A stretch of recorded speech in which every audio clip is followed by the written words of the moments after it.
देश के सबसे बड़े मैसेजिंग प्लेटफॉर्म व्हाट्सएप के सीईओ अब कुणाल शाह होंगे, जो कि एक भारतीय है।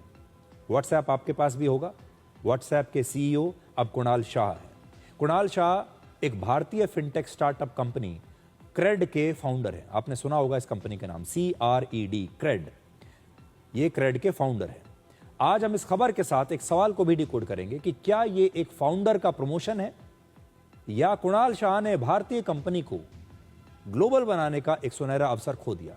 कुणाल शाह तो अपनी कंपनी के मालिक थे, फाउंडर थे अपनी कंपनी के, फिर एक दूसरी बड़ी कंपनी में कर्मचारी क्यों बन गए?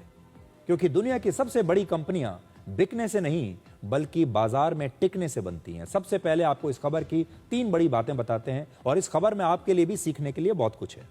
पहली बात, मेटा अब क्रेड में 8,500 करोड़ रुपए निवेश करेगी। व्हाट्सएप, फेसबुक और इंस्टाग्राम की पेरेंट कंपनी मेटा है। तो आप समझ लीजिए मेटा कौन है? जो व्हाट्सएप की मालिक है, जो इंस्टाग्राम की मालिक है, जो और जो फेसबुक की मालिक है, वो कंपनी अब क्रेड में 8,500 करोड़ रुपए इन्वेस्ट करेगी। और क्रेड किसकी कंपनी है? वो है कुणाल शाह की कंपनी। दूसरा, मेटा के निवेश के बाद क्रेड का जो मार्केट वैल्यूएशन है वो 43,239 करोड़ रुपए हो गया है। तीसरा, कुणाल शाह अपनी ही कंपनी क्रेड के सीईओ नहीं रहेंगे बल्कि उनकी जगह एक नए इंटरिम सीईओ को चुन लिया गया है और अब कुणाल शाह जो हैं वो अपनी कंपनी को छोड़कर किसी दूसरे की कंपनी में सीईओ बन जाएंगे और एक कर्मचारी की तरह काम करेंगे। सबसे खास बात यह है कि कुणाल शाह ने किसी IIT से पढ़ाई नहीं की, किसी IIM से पढ़ाई नहीं की और ना ही वो कोई इंजीनियर है। उन्होंने फिलॉसफी में ग्रेजुएशन किया है।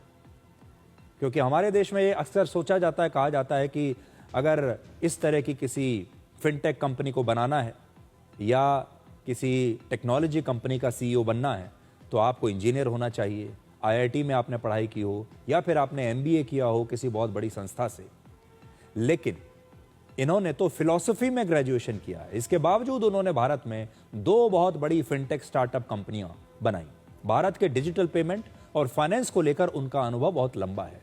कुणाल शाह ने वर्ष 2010 में फ्री चार्ज नाम से डिजिटल पेमेंट ऐप बनाया और वर्ष 2015 में इस ऐप को उन्होंने स्नैपडील नाम की कंपनी को लगभग 2800 करोड़ रुपए में बेच दिया। उस समय यह भारत के स्टार्टअप की दुनिया में सबसे बड़ी डील्स में से एक थी। 2800 करोड़ बहुत पैसा होता है।